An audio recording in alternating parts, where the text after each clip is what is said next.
Boa tarde, meus amigos, que Deus esteja presente na vida de cada um, que esse dia seja de luz, de paz, de alegria e de aprendizado.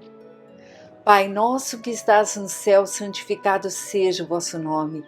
Venha a nós o vosso reino, seja feita a vossa vontade, assim na terra como no céu.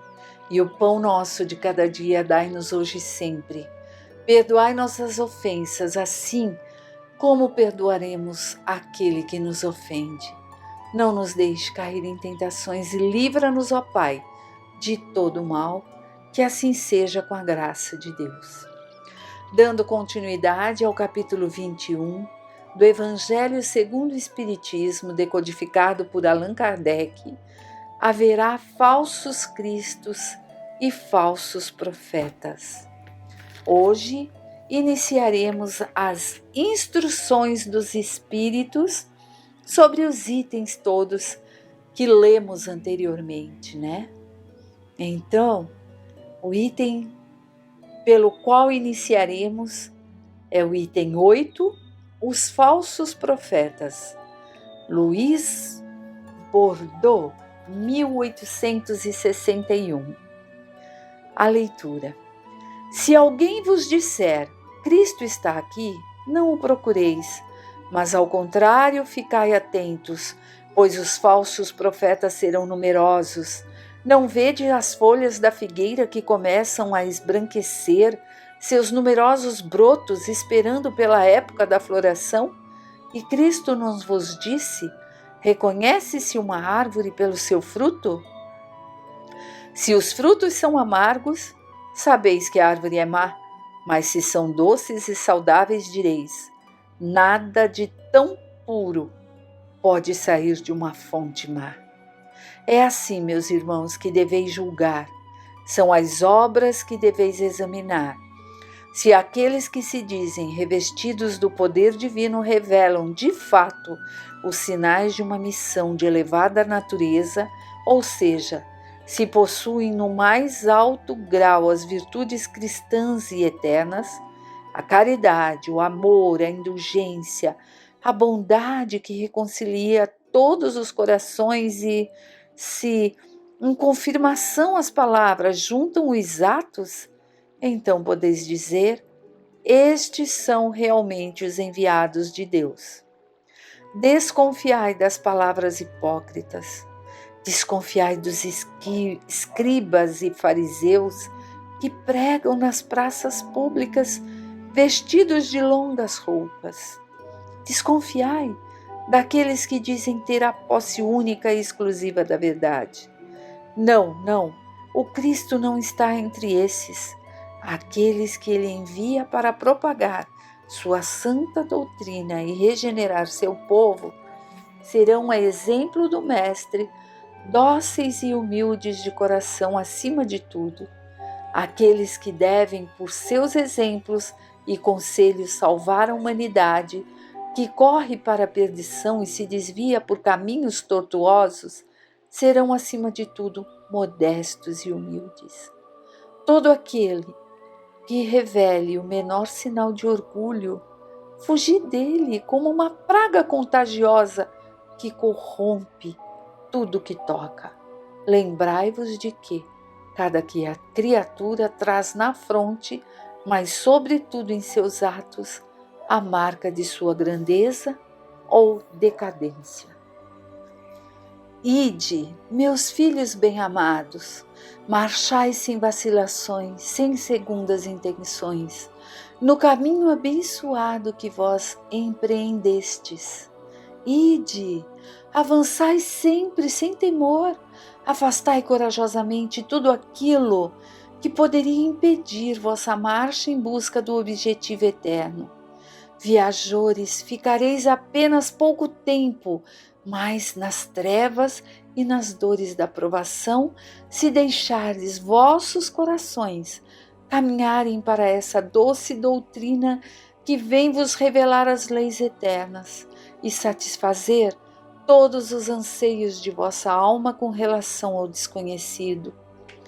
Desde já, podeis dar corpo a essas esperanças fugidias dos vossos sonhos e que, de pouca duração, podem apenas deliciar vosso espírito sem nada dizer ao vosso coração.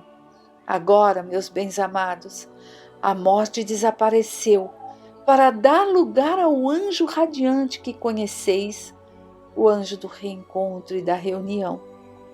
Agora que bem cumpristes a tarefa que o Criador vos deu, não tendes mais nada a temer de sua justiça, pois Ele é Pai e perdoa sempre aos filhos desgarrados que clamam por misericórdia.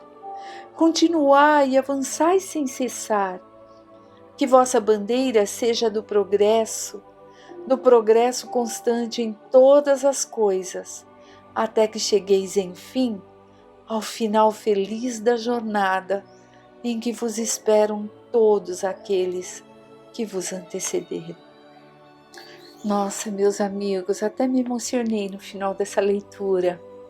Olha que interessante, né? Nós ficamos aqui anos encarnados, o que não passa para a espiritualidade de um sopro apenas. E quão lindo é quando eles nos dizem: agora já não tendes mais que ter o medo da separação, do desencarne, porque iremos reencontrar, iremos nos reunir novamente, né? Iremos ter essa glória e essa graça. E aqui também se fala dos ensinamentos da doutrina espírita. E naquela época lá que foi escrito o Evangelho, estava sendo desvendada. E também para termos cuidado, para não nos deixarmos levar por aqueles que se julgam ter a posse da verdade. Nós estamos aqui nesse planeta, vivenciando o plano traçado na erraticidade, buscando cumprir aquilo a que nos propusemos, porém, temos como espíritos livres que somos o livre arbítrio. E por isso mesmo devemos estar atentos ao vigiai, orai, para que façamos o melhor que pudermos, visto que aqui, ainda encarnados, já estamos nos preparando para a próxima encarnação, dependendo dos nossos feitos, pois levaremos lá para a pátria espiritual aquilo que realmente somos, aquilo que realmente fizermos, aquilo que realmente tivermos produzidos de bom nessa encarnação, né? Vamos dar início ao item 9, características do verdadeiro profeta. Erasto, Paris, 1862. Desconfiai dos falsos profetas.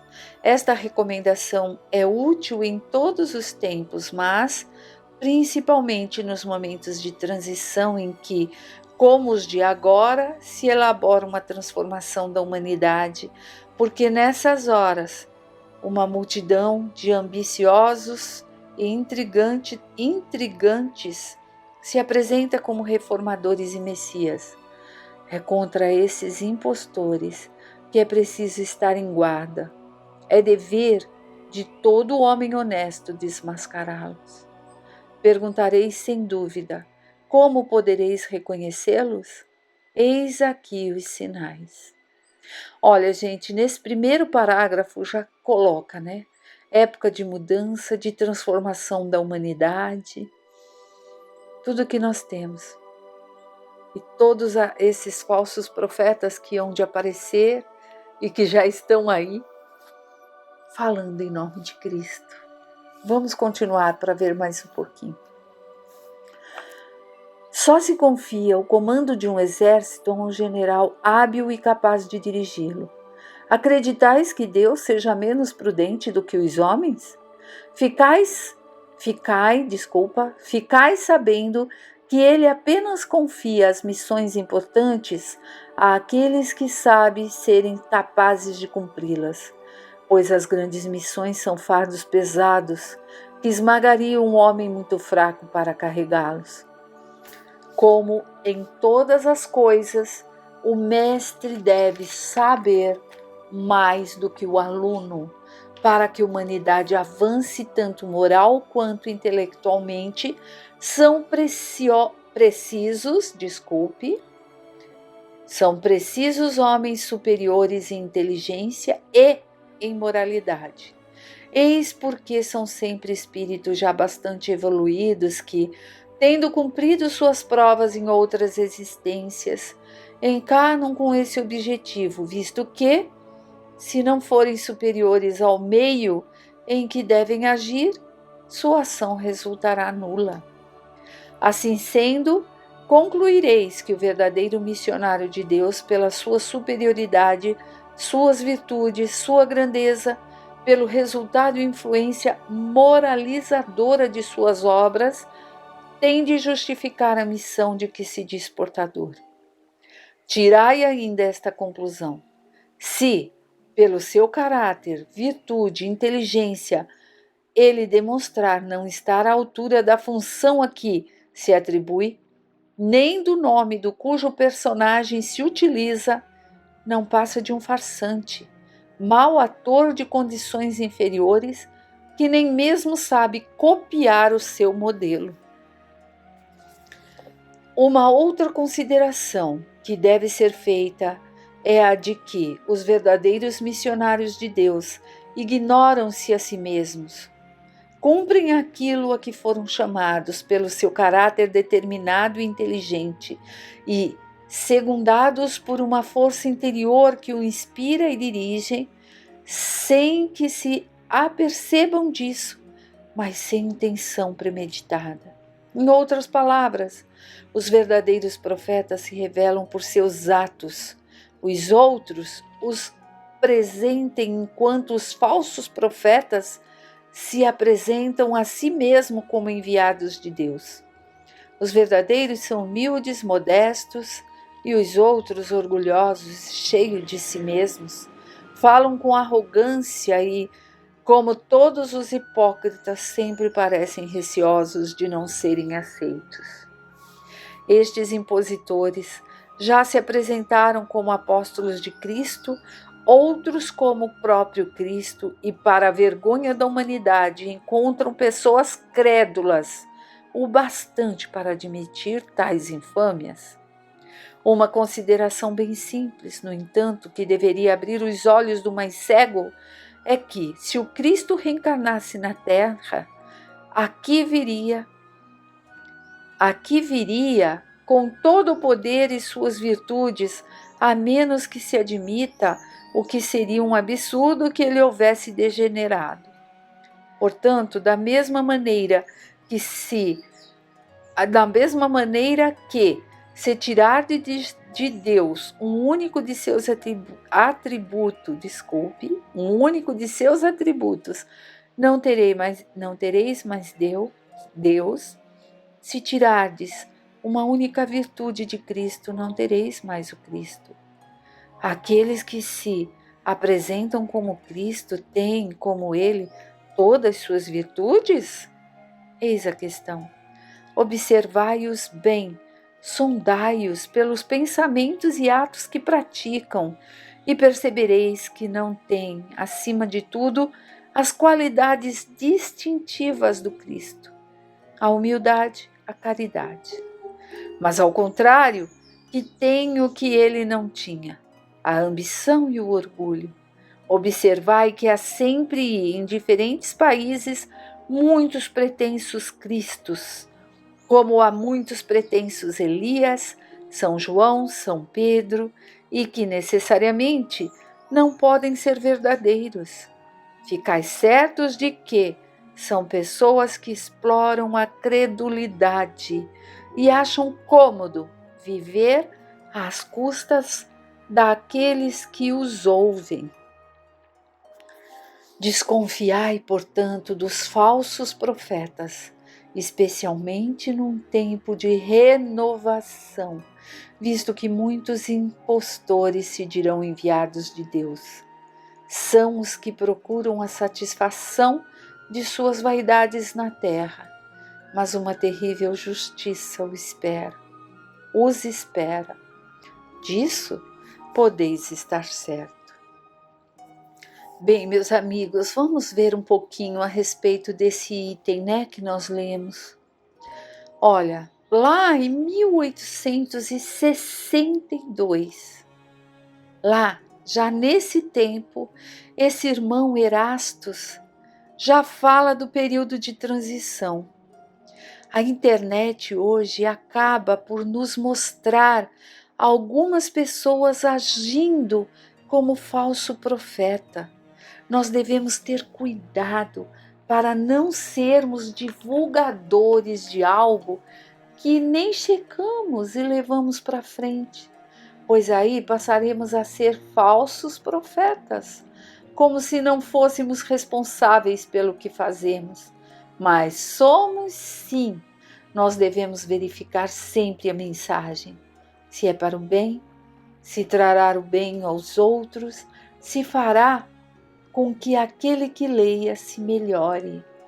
Então, nesse item 9, né, que fala ali das características do verdadeiro profeta, nós podemos também, além de vermos esses que se julgam os messias, os que trazem ali a salvação para o mundo, quantas coisas, quantas revelações falsas estão sendo trazidas nessa época em que estamos vivendo, né? Nesse momento, nesse planeta Terra, nessa época de pandemia.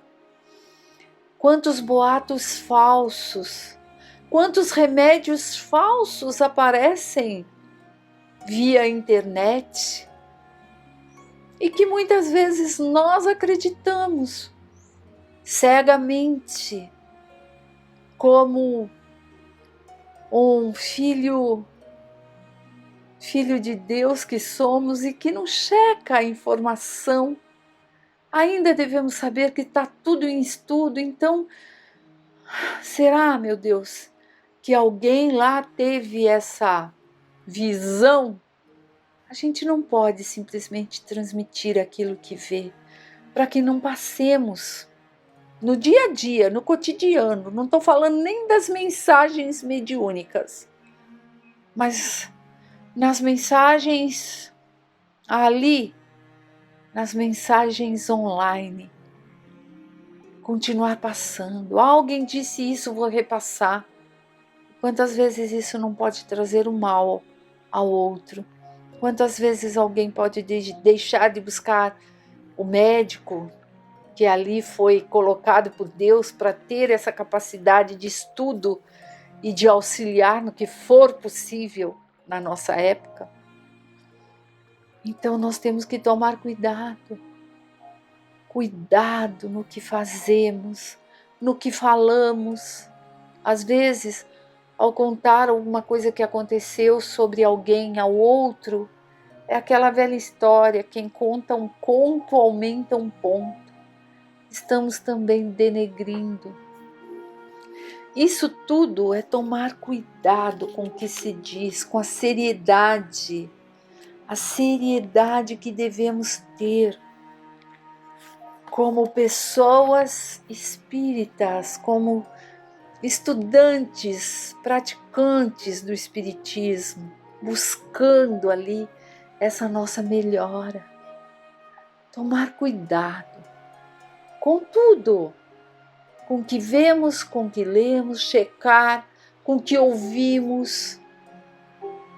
E como diz aqui, principalmente com essas mensagens dos falsos profetas que nesse tempo, né, hão de aparecer e estão por aí, disfarçado em Elias, São João, São Pedro, o próprio Cristo. Então, como sabermos se são reais ou não? Claro que só por se colocarem assim, já devemos descartar.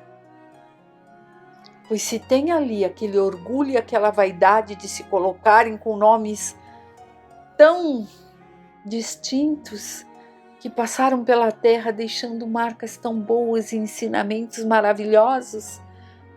Então, como podemos nós acreditar que já a pessoa chega se dizendo assim, então vamos acreditar? Não. Só por essa colocação já devemos investigar. E as mensagens também, gente. Às vezes as mensagens chegam de forma sutis e a gente se deixa levar pelas mensagens. Tomai cuidado com os falsos profetas, né? Os falsos profetas, como vai dizer aqui, ó, o próximo item que leremos no próximo dia, serão os falsos profetas da erraticidade. Muitas vezes até médiuns sérios que estão ali na batalha e na luta diária para se melhorarem, acabam recebendo mensagens e acreditam piamente. Porque a mensagem é tão boa, tão lúcida, mas deve ser analisada, porque às vezes nas entrelinhas tem algo que deixa-se visualizar quem é que está passando realmente essa mensagem. Qual o objetivo dessa mensagem? Que bem trará essa mensagem àquele que a ouvir, àquele que irá ler? Que bem trará à humanidade, ao planeta? Então, ser espírita requer sim disciplina, estudo, busca nas pequenas coisas para que possamos estar ali acompanhados dos bons espíritos. E isso devemos sempre ter em mente.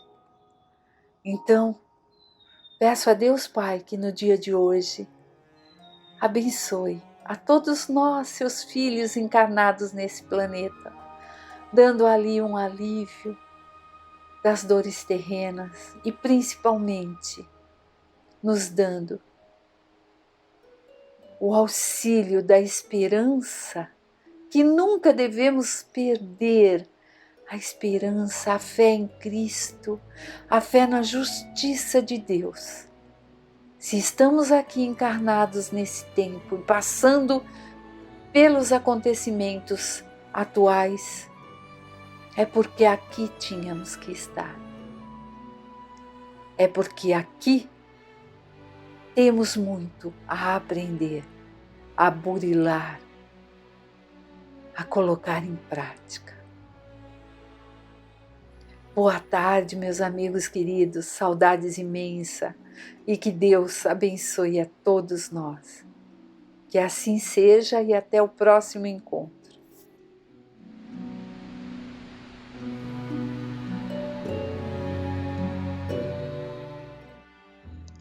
Uma boa tarde a todos. Vamos juntos, então, dar continuidade ao estudo do livro A Gênese, de Allan Kardec. As predições segundo o Espiritismo. Estamos no capítulo 16, Teoria da Presciência. Como é possível o conhecimento do futuro? Compreende-se a previsão dos acontecimentos que sejam consequência do estado atual, mas não daqueles que não tenham nenhuma relação e ainda menos daqueles que são atribuídos ao acaso. As coisas futuras não existem, estão ainda no nada. Então, como saber que elas sucederão? O exemplo de predições realizadas são, entretanto, bastante numerosos, do que se deve concluir que aí se passa um fenômeno do qual não temos a chave, pois não há efeito sem causa, e esta causa que vamos procurar encontrar, e é ainda o Espiritismo, ele próprio a chave de tantos mistérios que nos fornecerá, e que, além do mais, nos mostrará que o próprio fato das predições não se afasta das leis naturais.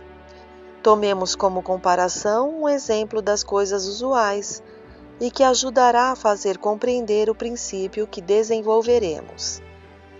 Suponhamos um homem colocado no alto de uma montanha, a observar a vasta extensão da planície.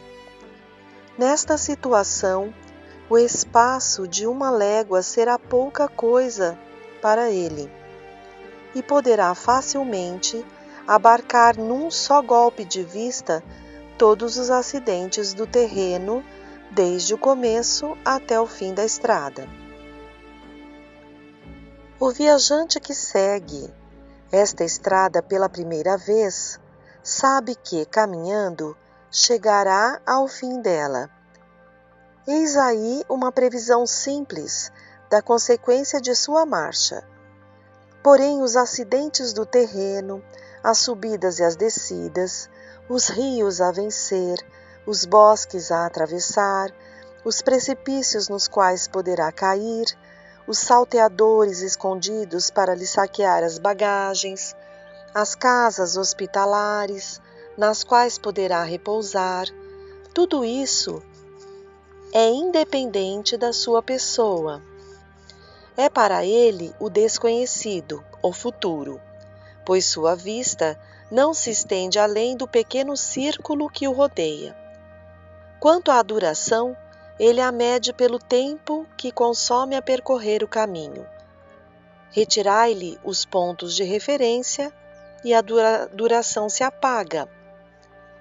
Para o homem que está no alto da montanha e que acompanha a sua viagem, tudo isso é o presente. Suponhamos que o observador desça para perto do viajante e lhe diga: em tal momento encontrareis tal coisa, sereis atacado e socorrido. Estará prevendo o futuro. O futuro existe para o viajante. Para quem está no alto da montanha, esse futuro é o presente. Se sairmos do círculo das coisas puramente materiais, e se pelo pensamento entramos no domínio da vida espiritual, veremos esse fenômeno produzir-se numa escala maior. Os espíritos desmaterializados são como o homem da montanha. O espaço e a duração se apagam para eles, mas a extensão e a penetração de suas vistas são proporcionais à sua purificação e à sua elevação na hierarquia espiritual. Em relação aos espíritos inferiores, eles estão como o homem armado de um possante telescópio, ao lado daquele que apenas dispõe de seus olhos. Para estes últimos, a visão é circunscrita, não somente porque dificilmente poderão se afastar do globo aos quais estão presos, mas porque a materialidade de seus perispíritos veda as coisas afastadas, como faz a bruma para os olhos do corpo. Compreende-se que, segundo o grau de perfeição, um espírito possa abarcar um período de alguns anos, de alguns séculos e mesmo de diversos milhares de anos, pois o que é o século em presença do infinito? Os acontecimentos não se desenrolam sucessivamente diante dele, como os incidentes da estrada para o viajante. Ele vê simultaneamente o começo e o fim do período. Todos os acontecimentos que durante tal período são o futuro para o homem na terra são o presente para ele. Terá ele, pois, a possibilidade de vir até nós e dizer com certeza: tal coisa sucederá em tal época, pois que ele vê essa coisa como o homem da montanha vê o que o aguarda o viajante na estrada. Se ele não o faz, é porque o conhecimento do futuro será nocivo para o homem. Entravará seu livre-arbítrio. paralisará o homem em seu trabalho, que deve efetivar para seu progresso. O bem e o mal que espera, estando no desconhecido, são para ele a prova. Se uma tal faculdade, mesmo restrita, pode estar entre os atributos da criatura, em que grau de poder não deve se elevar no Criador, que abarca o infinito?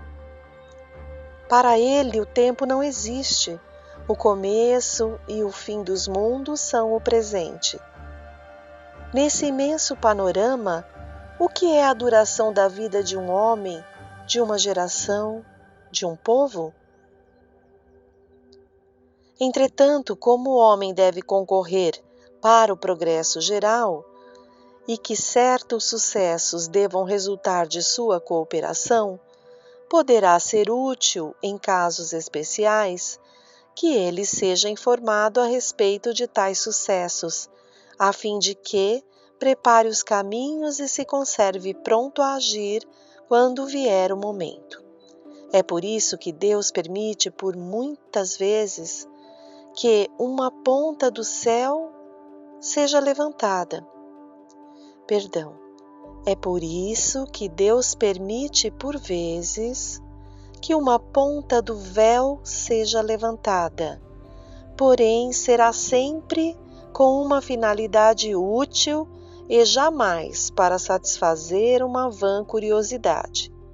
Portanto, essa missão não pode ser dada a todos os espíritos, pois entre estes há os que não conhecem melhor o futuro que os próprios homens. Mas sim, há alguns espíritos suficientemente avançados para tal.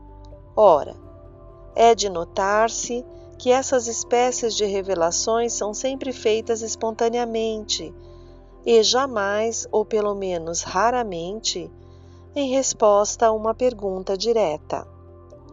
Esta missão pode igualmente ser entregue a certos homens, e eis de que maneira. Aquele a quem é confiado cuidar de revelar uma coisa escondida, pode receber à sua revelia a inspiração dos espíritos que a conhecem, e então ele a transmite maquinalmente sem se aperceber de que o faz. Ademais, sabe-se que a alma do espírito livre, seja durante o sono, seja no estado de vigília, Ademais, sabe-se que a alma se desprende e que possui em grau maior ou menor as faculdades do espírito livre, seja durante o sono, seja no estado de vigília, nos êxtases da vista dupla. Se se tratar de um espírito adiantado, se ele recebeu, como os profetas, uma missão especial para tal efeito, gozará nos momentos de emancipação da alma a faculdade de abranger por si mesmo um período mais ou menos extenso e vê como se fossem presentes os acontecimentos desse período. Ele poderá então revelá-los no próprio instante ou conservar a memória quando acordar. Se tais acontecimentos devem permanecer em segredo, ele perderá a respectiva recordação ou terá deles apenas uma vaga intuição suficiente para o guiar instintivamente. É assim que se vê essa faculdade desenvolver-se providencialmente em certas ocasiões, nos perigos iminentes, nas grandes calamidades, nas revoluções, e que a maior parte das seitas perseguidas tem tido numerosos videntes. É assim ainda que se tem visto grandes capitães marchar resolutamente contra o inimigo com a certeza da vitória. Homens de gênio como Cristóvão Colombo, por exemplo, procuraram um objetivo, prevendo, por assim dizer, o momento no qual o atingirão.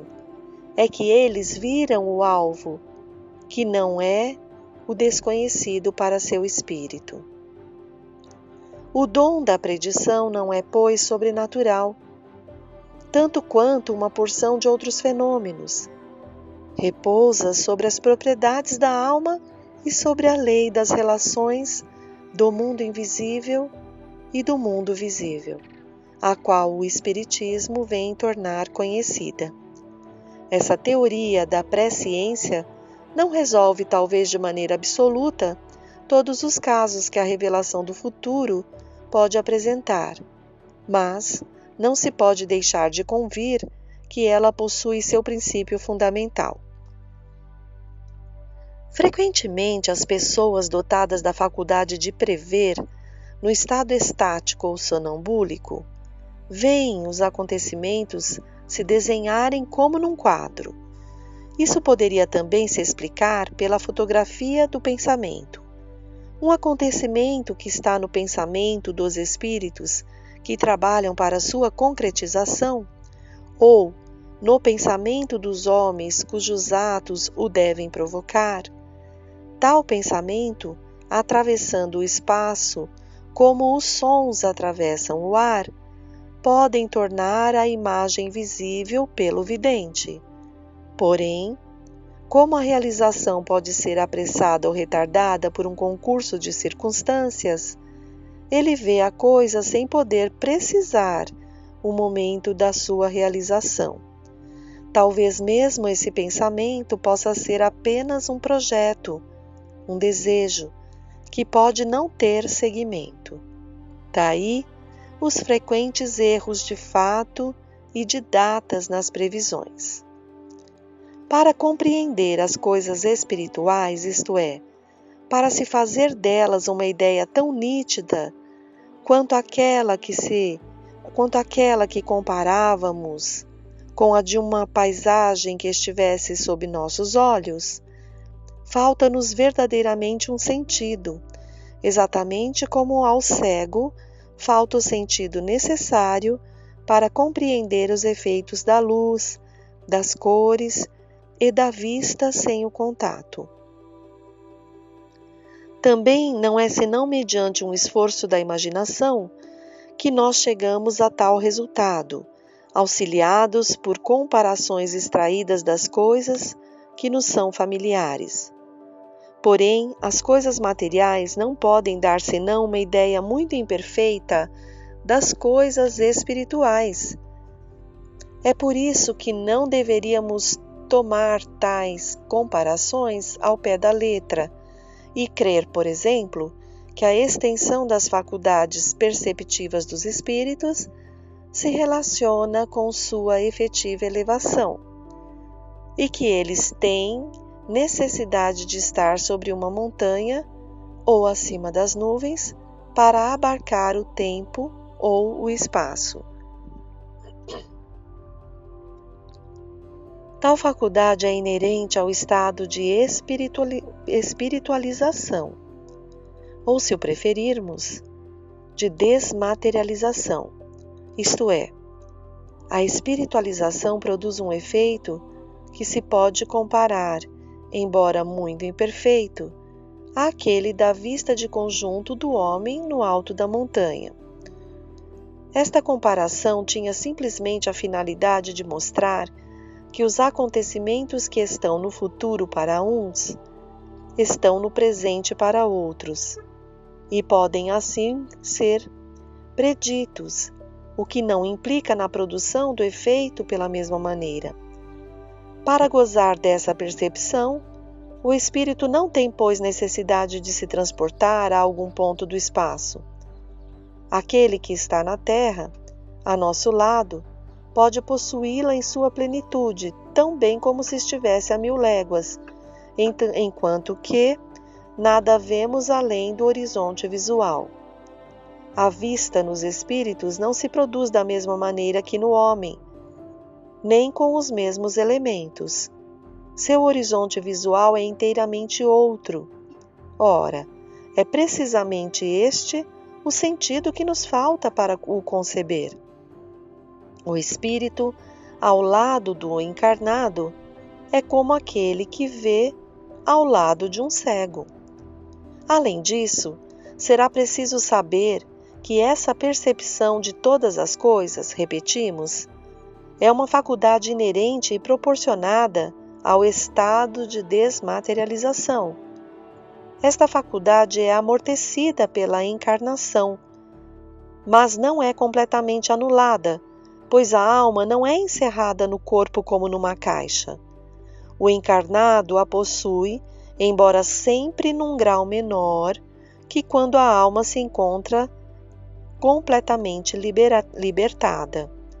É isto que dá a certos homens um poder de penetração que falta totalmente a outros, uma justeza maior no golpe de vista moral, uma compreensão mais fácil das coisas extramateriais. Não só o espírito encarnado percebe, mas lembra-se do que viu no estado de espírito, e essa lembrança é como um quadro que se recompõe no seu pensamento. Na encarnação ele vê, porém vagamente e como através de um véu. No estado de liberdade, ele vê e concebe claramente. O princípio da vista não está fora dele, mas nele. É por isso que não tem necessidade de nossa luz exterior. Por efeito do desenvolvimento moral, os círculos das ideias e a concepção se alargam.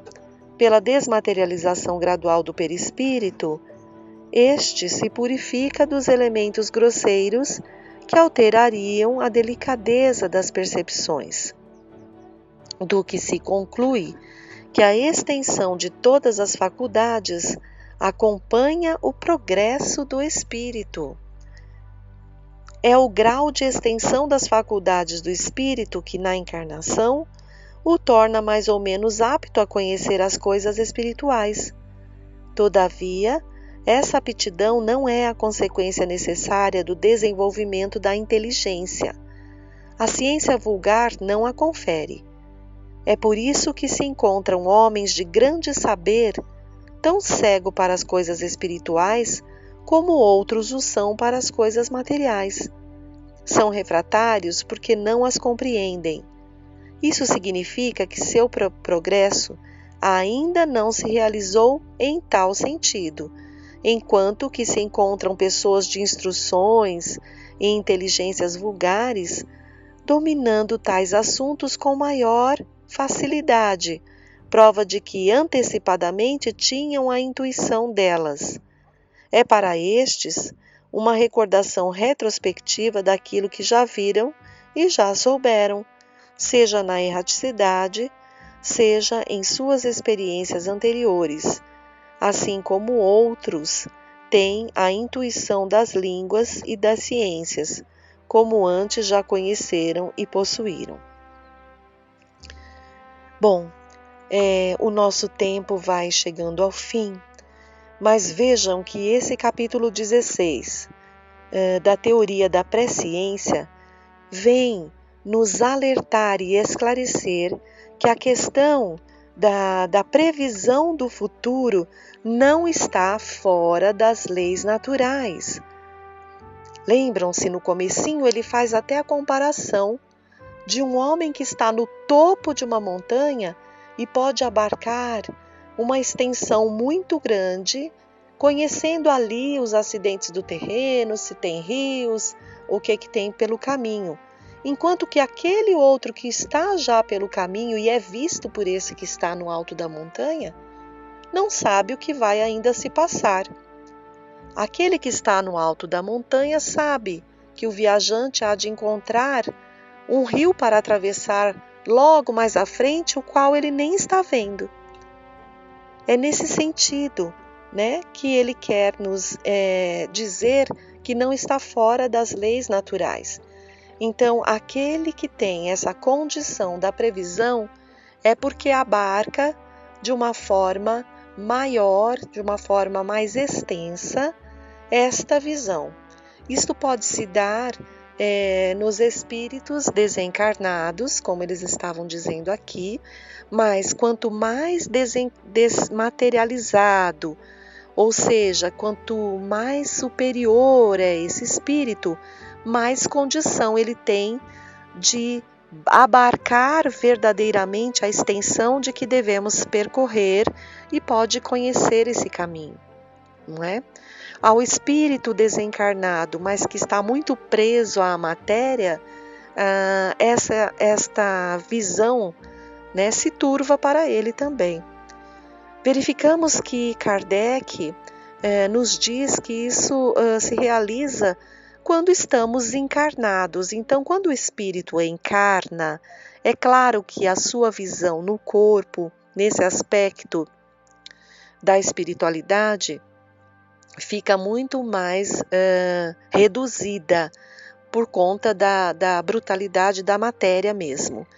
Porém, mesmo encarnados, há espíritos que têm a condição, como já vimos anteriormente, de desprender-se do corpo, seja pelo sono, não é, na hora dos sonhos, e ter a condição, por ser um espírito dessa condição maior, de abarcar ali o que tem a ser visto ainda que ocorrerá, como se colocasse no alto de uma montanha. Por isso que retorna ao corpo depois, com a presciência, né? Com a intuição do que há de acontecer. Isso também varia de acordo com a superioridade do espírito encarnado. Espíritos muito materializados têm a dificuldade, tanto fora quanto no corpo. E espíritos, então, mais desmaterializados e superiores, claro, obviamente, vão ter essa visão mais estendida, mais extensa e mais verdadeira das suas previsões. Há a situação também de que, se não for assim, permitido que esse espírito encarnado, por exemplo, se lembre, quando despertar, né, desse êxtase ou mesmo desse sono, ele não há de se lembrar, senão vagamente, ali daquilo que ele viu. E é assim que nós vamos compreendendo que todas essas percepções são possíveis dentro de uma lei natural, espíritos que somos.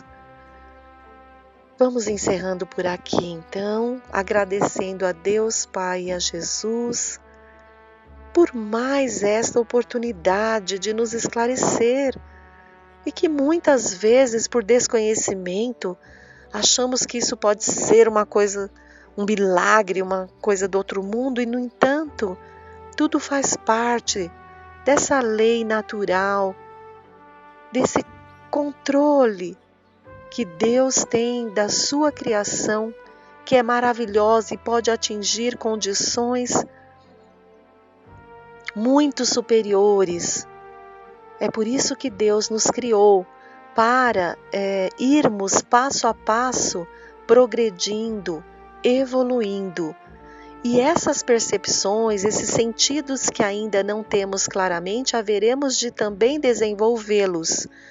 Mas lembrando sempre que quanto mais nos desmaterializarmos no sentido de buscarmos uma elevação moral, e isso buscando nos exemplos de Jesus, nas virtudes do Cristo, menos empecilhos então, menos desmaterializados ficaremos para perceber as belezas naturais, materiais e espirituais a que Deus nos convida a exercitar. Uma boa tarde a todos, meus queridos. Estejam sempre no amor de Deus, estejam sempre vigilantes com o pensamento, e assim nos afinaremos cada vez mais com Deus, com Jesus, seremos mais fortes a cada dia, mais felizes por confiar na providência. Pai nosso que estais nos céus, santificado seja, Senhor, o vosso nome. Venha a nós o vosso reino, seja feita a vossa vontade, assim na terra como no céu. O pão nosso de cada dia dá-nos hoje. Perdoa, Pai, as nossas ofensas, como devemos perdoar aos nossos irmãos. Não nos deixes cair em tentações e livra-nos sempre de todo mal. Que assim seja.